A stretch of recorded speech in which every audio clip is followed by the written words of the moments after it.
Folks,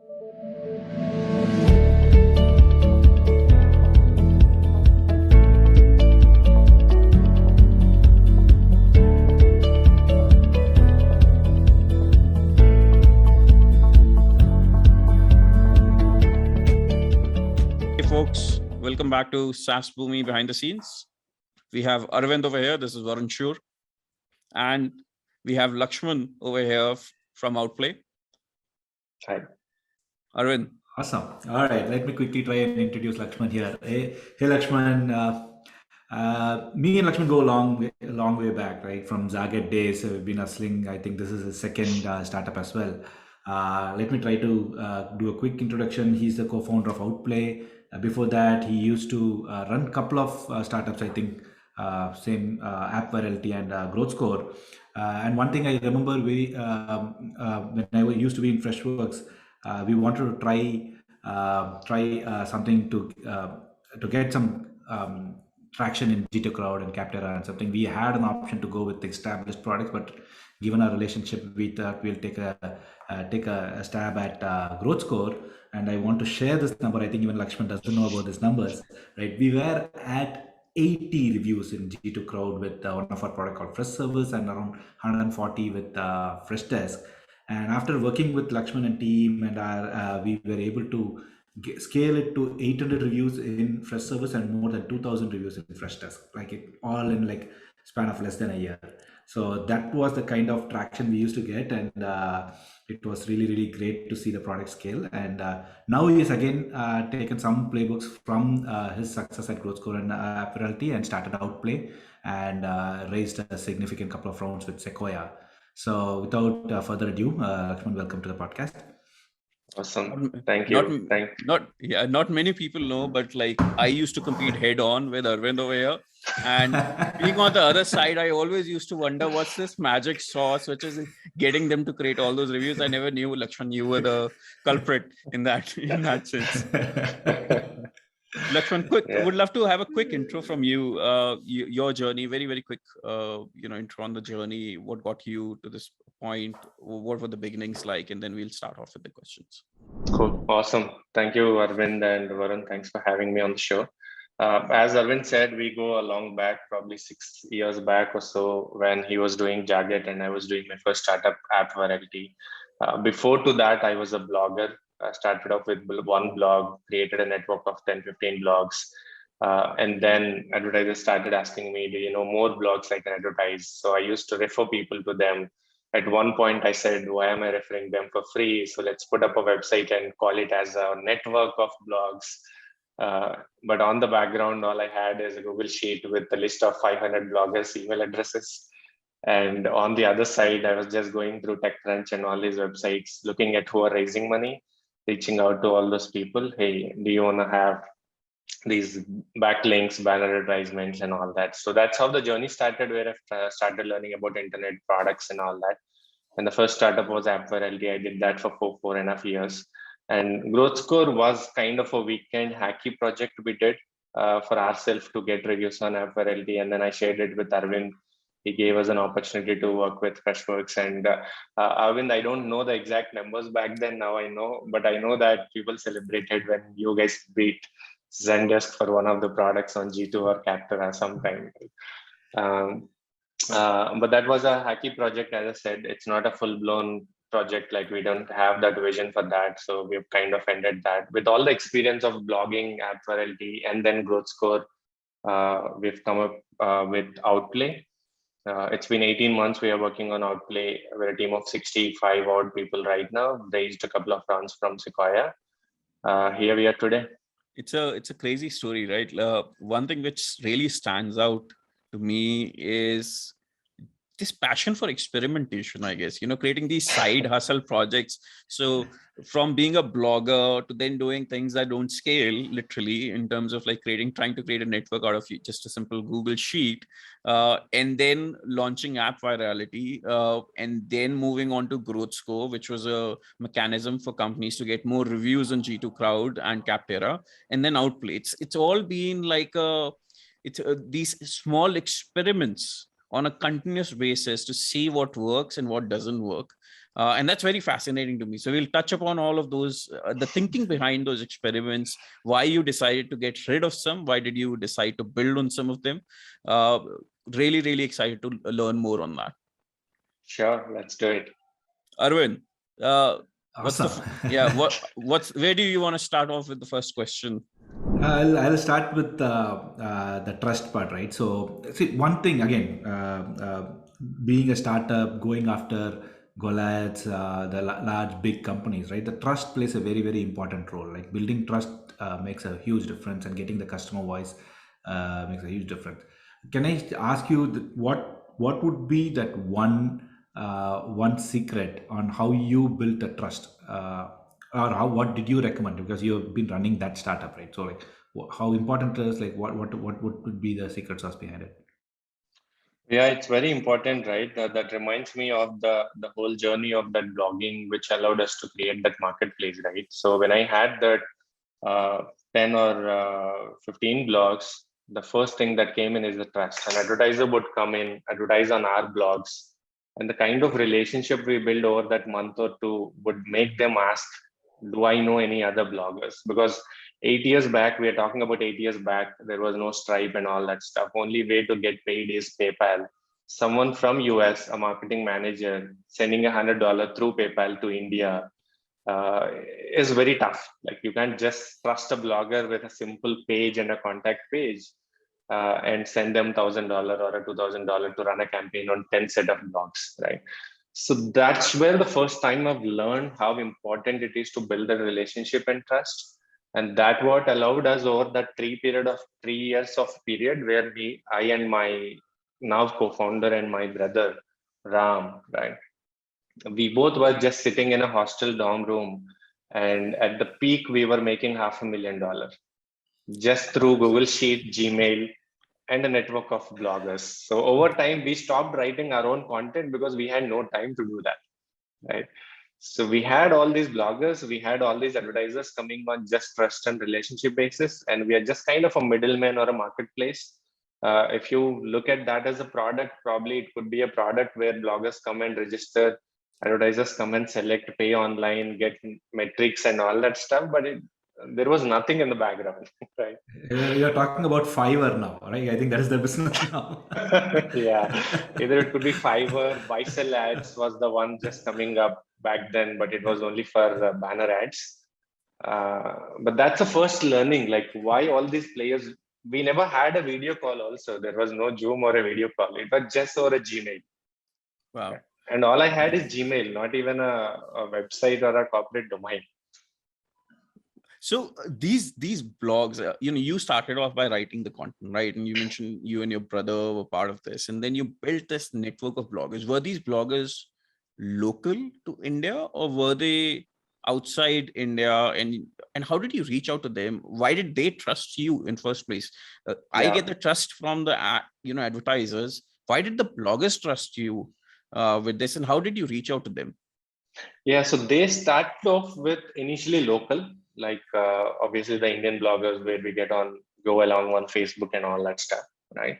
And later point, it became across the world. Like at peak, we had 500 plus bloggers working with us. It's easy to get the trust from the bloggers because we are kind of giving them a option to monetize their content, right?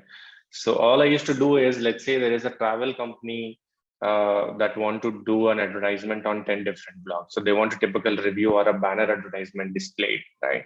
So they come to us and ask us, like we give them 50 travel blogs, they select 10 or 15 of them. So we always keep a 2 or 3 extra for the margin. So I go back to my Google Sheet, filter out all these people, send them an email. Hey, I have an exciting advertisement for you.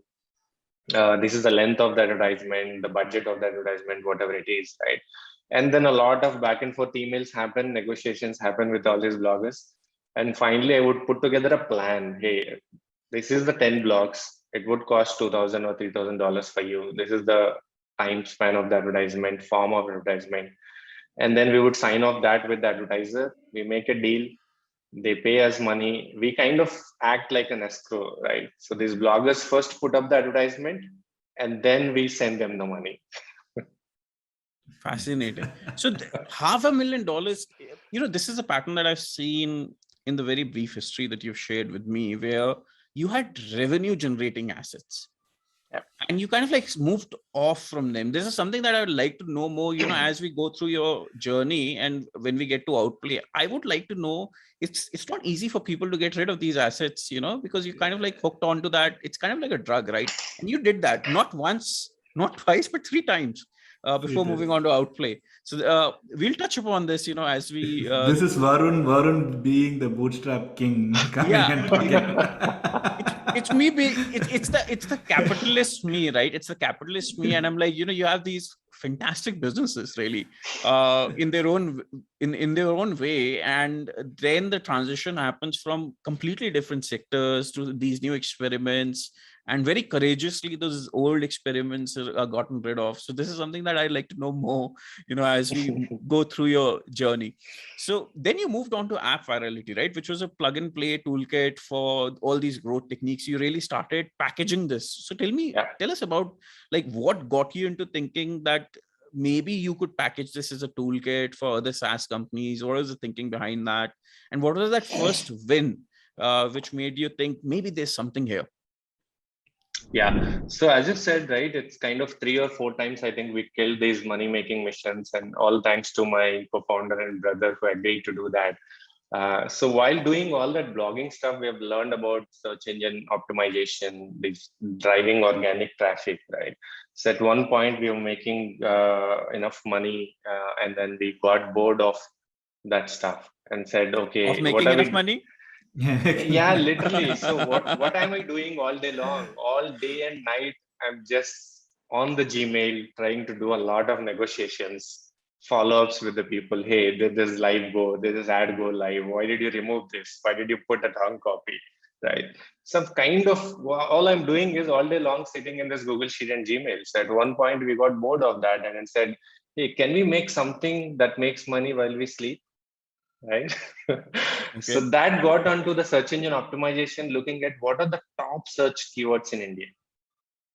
PNR status, IFSC codes, these are the top 2 things, right? So we said, okay, what it would take to build these websites, which will make money when we sleep, right? So we did with PNR status. So we quickly built out a Facebook app, Android app, iOS app, and a website, which will remember your PNR status 10-digit code, ask you for an email and a phone number, automatically alerts you when there is a change in the reservation. So back then, this is rocket science, because this is before Ixigo, before Make My Trip come into this space. And only way for people to check this is go to Google, search for PNR status. The first result will be an IP address that you don't know whether that's a website or not. Click on it, enter 10-digit PIN, enter that really hard to understand CAPTCHA, do that all day long 10 times to get the change. We made it very simple. And at peak, 60 lakh people every month were checking their PNR status there, all raving reviews on Play Store, App Store, Facebook. The Facebook page is still live, still people ping something around that.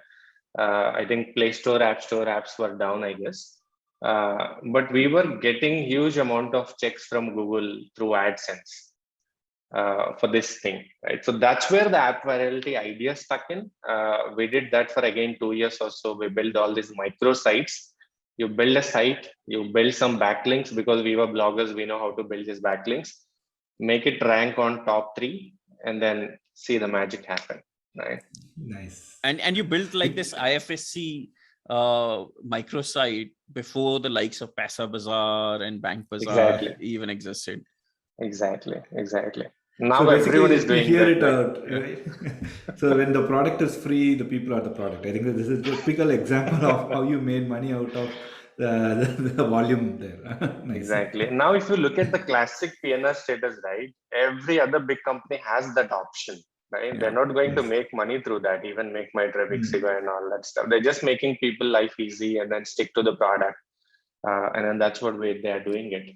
Yeah, this is kind of like actually, Arvind would be very well aware of Girish's strategy of come for this and buy that with the multi-product, right? So this is come for like PNR status and then do something. And a lot of other companies have now started mimicking this strategy by using credit score reports. So the likes of Cred, One Score, and the rest are doing that. And then you have extremely heavy SCM play from the likes of Pesa Bazaar. So this has become like a real asset in terms of marketing for these companies. I think for them, it's actually, for some of them, it's actually one of the biggest contributors of incoming leads, like these micro sites. This playbook that you had done way before anyone was doing this. And you spent like 4.5 years doing this, right? So, and then you decided to move on. What was the trigger for moving on? Like, did the revenue start drying up? Did the SCM rankings become more difficult? Or did you just get bored of making money like the previous stuff? So when we were doing all this thing, either we were in college or in our corporate jobs. And we had no clue about startups or a business and all that stuff. So you did all of this while you had jobs. I did not know that. I didn't know this. Okay. Okay, fascinating. So the kind of backgrounds we come from, right? Both the brothers, we come from a very remote village, and we are the first people to get the education. So you can imagine, like, we had no intention to do business. We were just hustling. We were just trying to do some time pass around all these things, trying to learn WordPress, putting together the websites, link building, hacking Google SEO algorithms and all that stuff. But in the background, in the hindsight, we don't have any intentions to build a business. Right. So maybe that could be one of those reasons why we killed them, because we just get bored of these things after doing it for 1-2 years, make some money. We always get some new ideas to do that, because the first one, I had to sit in front of my laptop. The second one will make money while I sleep, right? And the third one is, can we make it really big? Can we build a big business out of it? Can we hire 100 people? Can we have an office, right? So this started kicking in after all this SEO and all that stuff. As I said, we were building Android apps, mobile apps for all these PNR status, IFSC codes and all that. We were doing a bunch of hacky stuff to get reviews, ratings, installs and all this for apps. At one point, we were running a sweepstake for this railway PNR status, right? Hey, share this. I mean, we had a refer and earn program on that. Refer this to your friend, and top 30 lucky winners will get a 500 rupees Book My Show coupon, right? Or 2 tickets, whatever it is. So we were doing all this. I mean, while my brother is the tech guy, now my co-founder and CTO, he was doing all that stuff. I was doing all the hacky things to make something out of it. So we did that refer and earn program. We did some loyalty and all that stuff. So I was always looking at all these other Indian companies and US companies, how these app developers are trying to hack these things. I saw Uber, I saw Airbnb, I saw a lot of companies doing a lot of things. While Indian companies were just thinking of doing all these things when I spoke to them. But the big gap that I saw there was marketing team always wanted to do all these things. They had all the ideas. But they had no power to launch these things. They always had to depend on the engineering team to build all these things. And even to build also, you don't know whether a referral or a loyalty program would work for you. You can't ask them to build all 3 and 5 and give it to you. Even if they build, if you want to change that Book My Show coupon to a Ola coupon or something, again, you have to talk to them. It's not so easy, right? So that's where we got the idea. Why don't we package this and sell it to all these app developers or the marketing teams? So we got that idea, and still we don't know anything about startups. We were at that stage. So I was reading your story and all these, and I was going to events, but standing at the back seat as always, like in college. I was not talking to anyone at your story. So at one point I said, I spent 3,000 rupees on this ticket, and why? I'm not talking to anyone. You know, one theme that's coming across is money wasn't the driver. I mean, you were making this, but money wasn't the driver while you were running these experiments, which is which is a trap as well, right? It prevents you from moving on to more experiments because you're just so hooked. So that's one very inspirational thing. And then you decided to do Growth Score, right? So tell us about that transition to Growth Score. Now we're talking about like real business over here. We're talking about like SaaS B2B companies, customers like Freshworks, Zendesk. You had like two marquee customers in the customer service space. Was it like a fight between them? Like one got scared that the other one was getting ahead and then they came up. So tell us about the journey with the growth score as well. Yeah, so the App Virality was the first actual startup we did after learning all these things from your story and all, meeting people and all that stuff. And we did that for a good 4.5 years. That was the first time I spent a good amount of time figuring out something, learning all these jargons, techniques, and all that stuff, right? But with App Virality, all we did was we saw a problem. We spoke to a few Indian companies. They all said it's a problem. We built it. That's it. There is no logic behind that. Like there is Why no did you time, see? there is no Why did you customer see the development. problem? Why did you see the problem? Like it's not as if you were running a SaaS B2B company. Like how did you spot that problem? So we spot the App Virality problem because we had our own apps and we were doing a bunch of things and we had this intention to build something big. Can we make a business out of it? Can we build a company out of it? So that's when the first thing I did is I spoke to a few other marketing and engineering folks at Make My Trip and all these companies. And I saw it's a problem not just for us, but for everyone in the field. But my customer development or the research was limited only to India. We were not thinking big still. So all these companies said it's a problem. We pitched it to Microsoft Accelerator. We got selected. Heads down, next 12 months, we build the product. We sold it to all the big brands in India, Make My Trip, Big Basket, Myntra, PhonePe, all these. I mean, if you have like 40 apps on your phone now, probably 20 or more than 20 were our customers with that product. I've just realized we haven't shared what the problem is with that was solved with the audience. Apologies. So maybe you might want to just talk about what Growth Score did. So like App Virality was like a plug and play toolkit building upon your Blogger days. You kind of like build packaged. I think that was the first attempt at packaging something that was successful. So maybe touch upon like what exactly was Growth Score? Yeah, so for Growth Score, when we were doing App Virality is built for just mobile apps. But we started getting these inbound interest from SaaS companies. Can we use this for SaaS to launch our own referral program? Can I say refer some other company and then get a 3 months subscription free or some kind of an Amazon gift card or something? So we started getting these inbound leads. We have ignored them for a long time, saying this is not the space we want to get into. But at one point we said, okay, can we also do this within Outplay itself? So we had a landing page which said that it's for SaaS also. And then we have onboarded some 10 or 12, 15 customers for SaaS referrals. But the problem there was they've launched it and there is nothing happening. Like, why would someone go to that settings and then click on refer and down and refer some other marketer? It's not happening, right?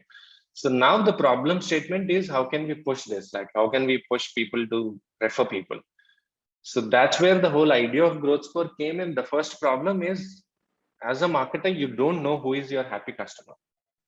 If you know who are your happy customers, you can ask them to give you referrals.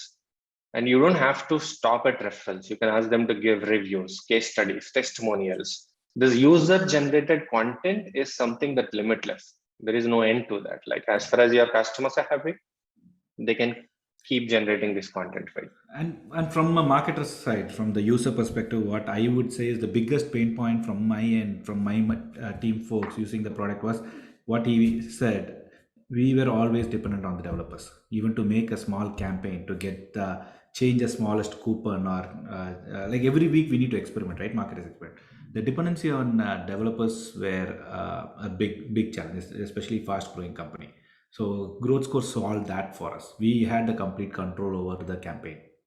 So I think that was. How did you become a customer? Like how was it a previous content? How did you get Zendesk as a customer? Right, people have these ideas. They are now able to also build these niche SaaS plays, but that 0 to 1 journey is always peculiar. Yeah. What was that like for you? No, I'm curious now. Freshdesk was the first customer or Zendesk?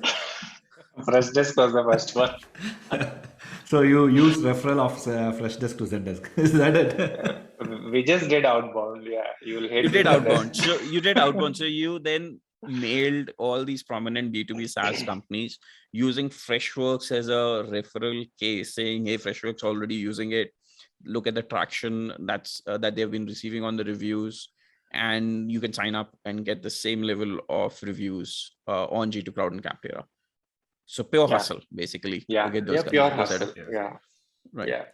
Yeah. I remember we used to do this, right? So if we have Southwest Airlines as a customer, we'll take a case study and we'll send it to Delta Airlines saying that, hey, how Southwest saved so much money with the so and so product. I think that's what is the case study driven marketing. Does it work? Like one question that it clearly worked for you, right? But there's some people have this fear that if you try to get direct competition uh, as a case study, maybe people are just generally averse because my competition is using this product, I'm going to use maybe an alternative, not this. Is that a thing, or it doesn't matter? I don't think it matters. It's the fear of missing, right? If you're not Right. using it Exactly. right now, FOMO. if you still shop around for an alternative, then you're the one spending a lot of time instead of just Right. working on what's working for your competition. Should work for you. There is no need to reinvent it. And so this was a clear, this solved problem. This was a clear money making machine, and again you got rid of it. Yes, together Why? App Virality He's and not able Growth to Score. digest that. I'm not. So when we killed App Virality and Growth Score together, we were between 2 and 3 million, I guess. But it's a classic Good problem start. this time. The first two times we had no intention to build business and all that, but this is an intentional thing.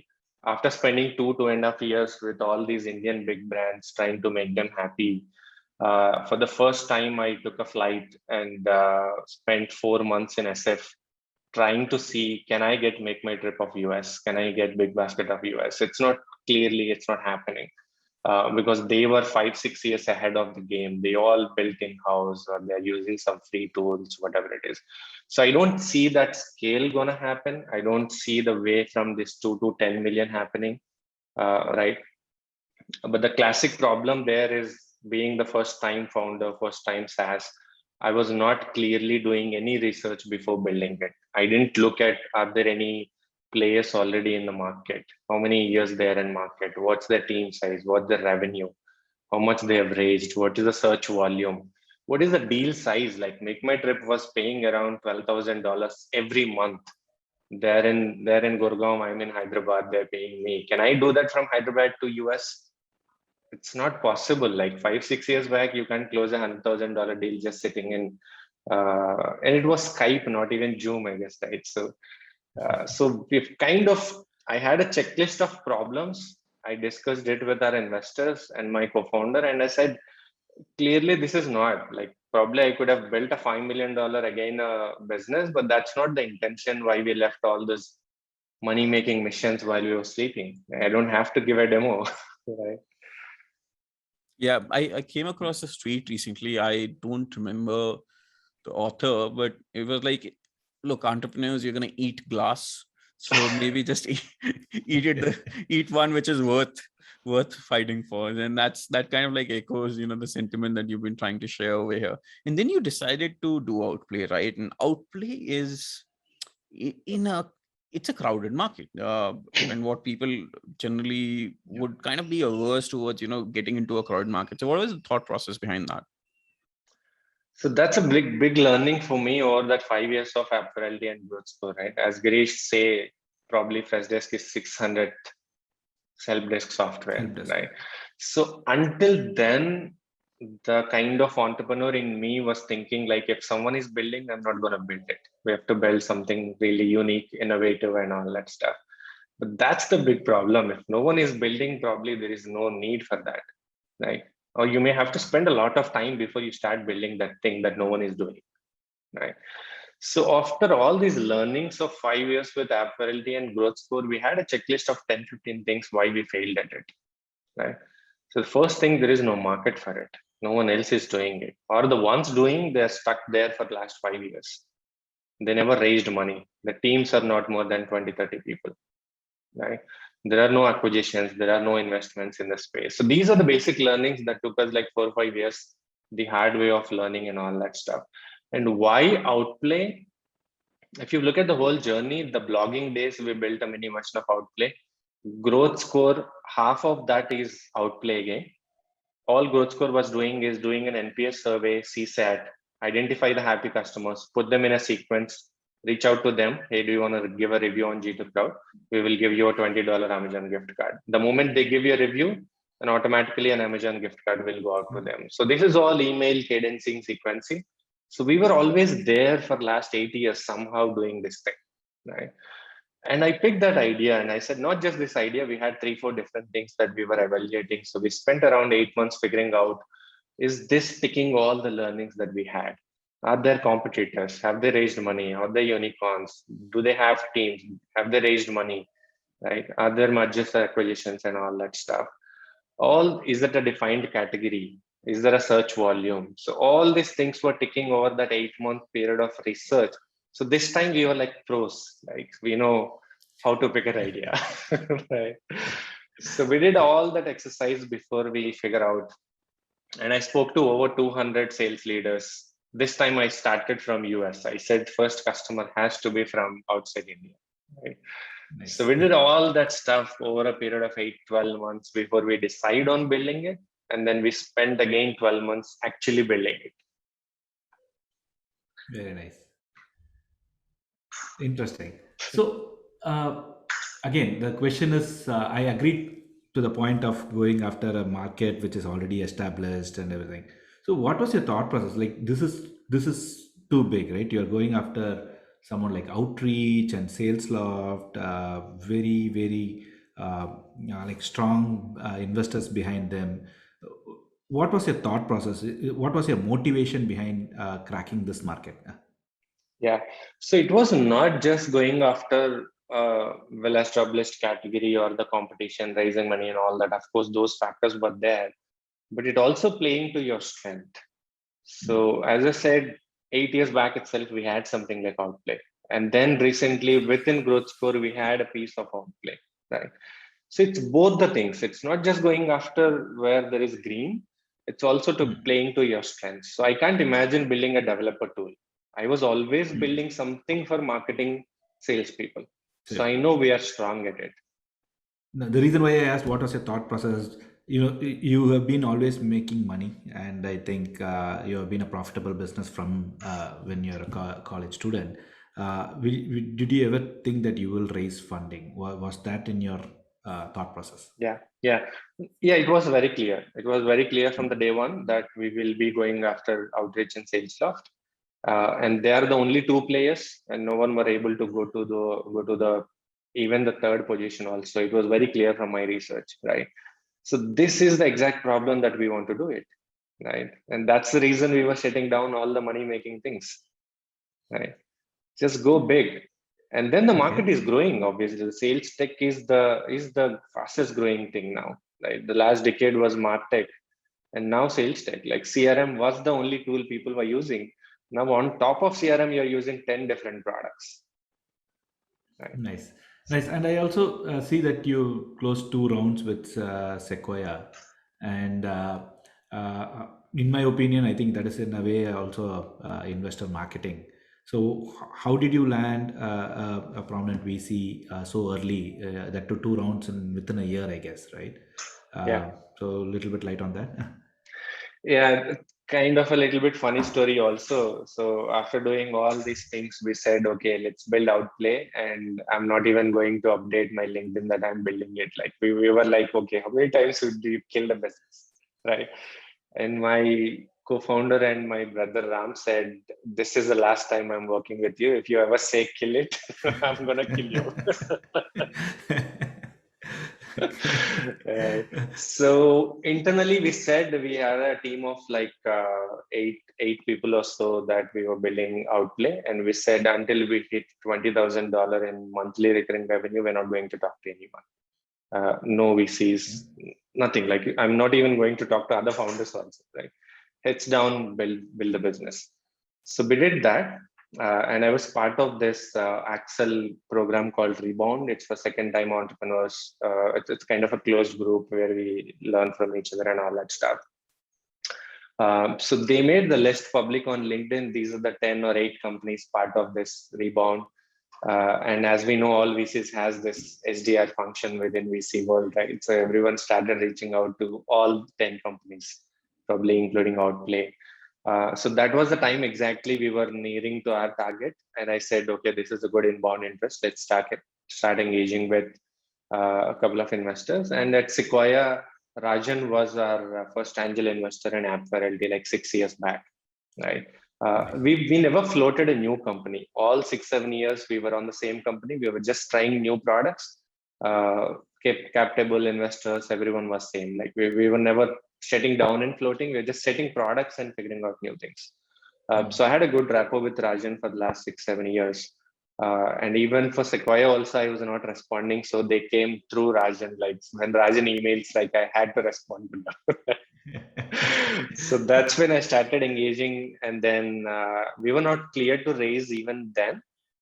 But after the conversations over and over with Axel, Sequoia, and few other funds, we said it's a good time looking at the market, looking at how bullish investors were, looking at our growth and our plans. So that's when it all happened in like quick 5 days or so is what I spent on fundraise.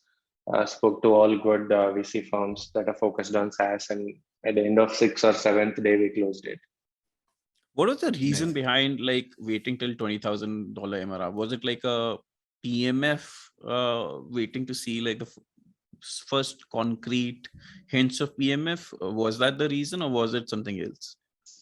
So the logic for 20,000 is that's all I need to pay bills.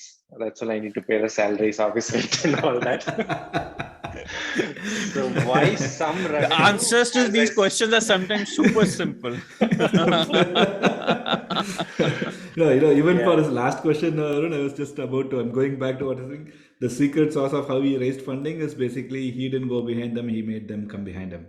Yeah. So that's the simplest answers there. Yeah. So we wanted to have some form of validation. It's good that before you build the product, everyone said interesting and all that, but will really people pay for it, right? So we wanted to crack that thing first before we raise money, because even you should know why you need money, right? So that's two simple logics.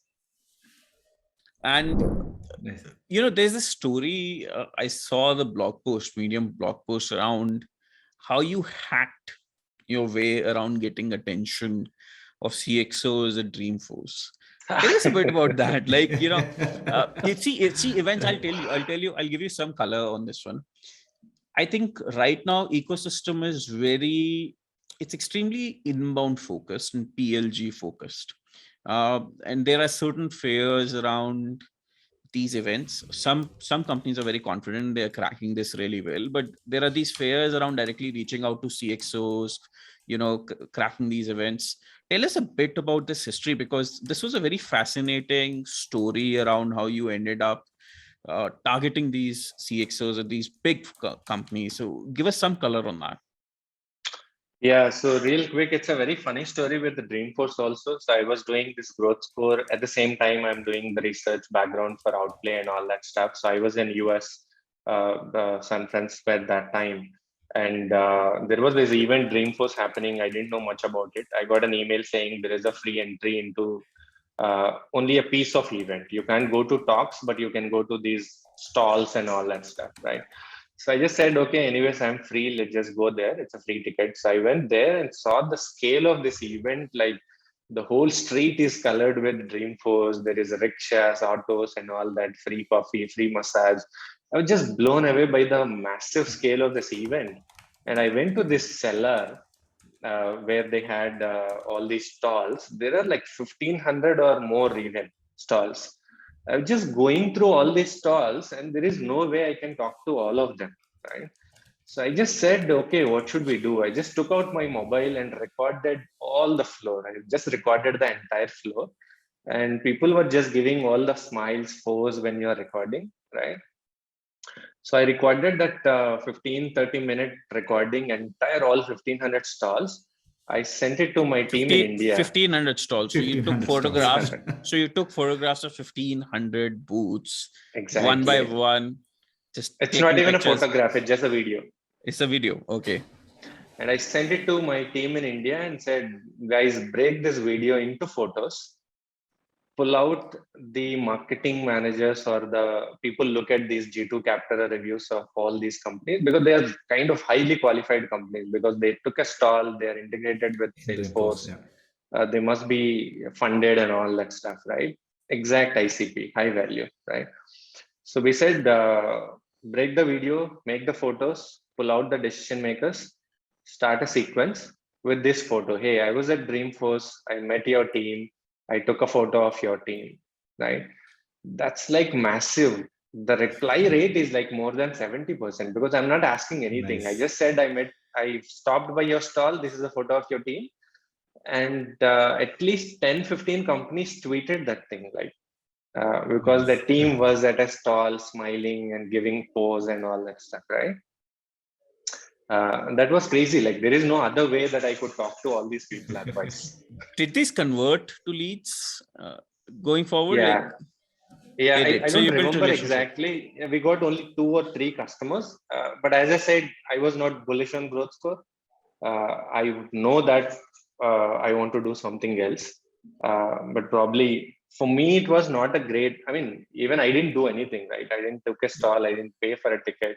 I didn't spend full day talking to all these people. It was a 30-minute video. That's it. Forget. No, even there, Varun, I personally think events, right? Like everybody are coming with the same story and so many people, crowded market. If they get to remember you, that's a win, right? Yeah. Eventually, it will convert into at least a brand recall. Yeah. So I think in that way, it's a big success. Yeah, there was. Yeah. No, I it's a think this huge was a. success in terms of getting in front of these people. Yeah, Great. I think there was. I think it was part of this course called Pragmatic Marketing course. I'm plugging a lot of these companies. Hopefully, they should maybe pay me commissions for this. But one thing which stood out as part of this course, which I took while I was in UK, was that at the early stages of companies, your number one goal is to drive awareness. Pre-PMF, just after PMF, awareness should be like the number one goal. And that's what you did, right? You drove awareness across the market ecosystem that you exist, there's this alternate player. And that clearly works. And that is what you should have been doing. So let's move on to Arvind's favorite. Yeah, he likes this thing around rapid fire questions. So Arvind is now going to grill Laxman. So I'll let you, Arvind, do the rapid fire questions. Right. These, So by the way, Laxman, these are rapid fire means rapid fire. You don't think you rapid answer. fire. You answer. You need to, right? So like, Yeah. don't think, and you just have 2 seconds to respond. So let me start with what would be your first advice to a entrepreneur who's setting up a marketing engine? I would say just do things that don't scale. They are the ones that will give you results immediately. Anything scales will take time. Okay. And what is your one go-to source of information to learn about marketing? It can be a book or a blog or a journal.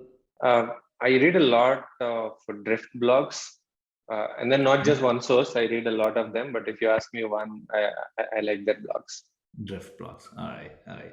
And so we all usually aspire a startup or a company, and you want our company's DNA to be like that, right? Like, what is that which one startup which you look up to? I look up to Gong. I really love the way they do marketing. Okay. They don't advertise Gong as a brand, they advertise their employees, which is a great thought. Okay, makes sense. Nice.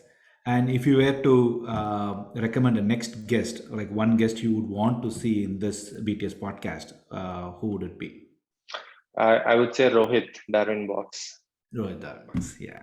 Awesome. Yeah, Awesome. with that I let you easy on the rapid fire round, but would love to see you in the next episode and make it a little harder for you.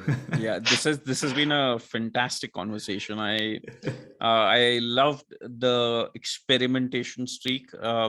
My suggestion to you is to continue doing that, but not get rid of like these money generating business. Of course. It was painful to see all those revenue figures and then just moving on. Obviously good decisions in hindsight, but still, but the experimentation streak is a source of inspiration for me personally as well. And this is something I've seen a bunch of people do, and it works, right? It just like continuously creating these micro assets and properties. And the best part was you did that while you had a job. Bunch of them you did that while you had a job. So it's, I think, also a source of inspiration for a lot of folks who are working in the SaaS industry and who want to create their own startup. It's possible if they do this. Amazing conversation, amazing insights, Laxman. Thank you so much for joining us in Behind the Scenes SaaSBoomi. So pleasure, absolute pleasure to have you over here.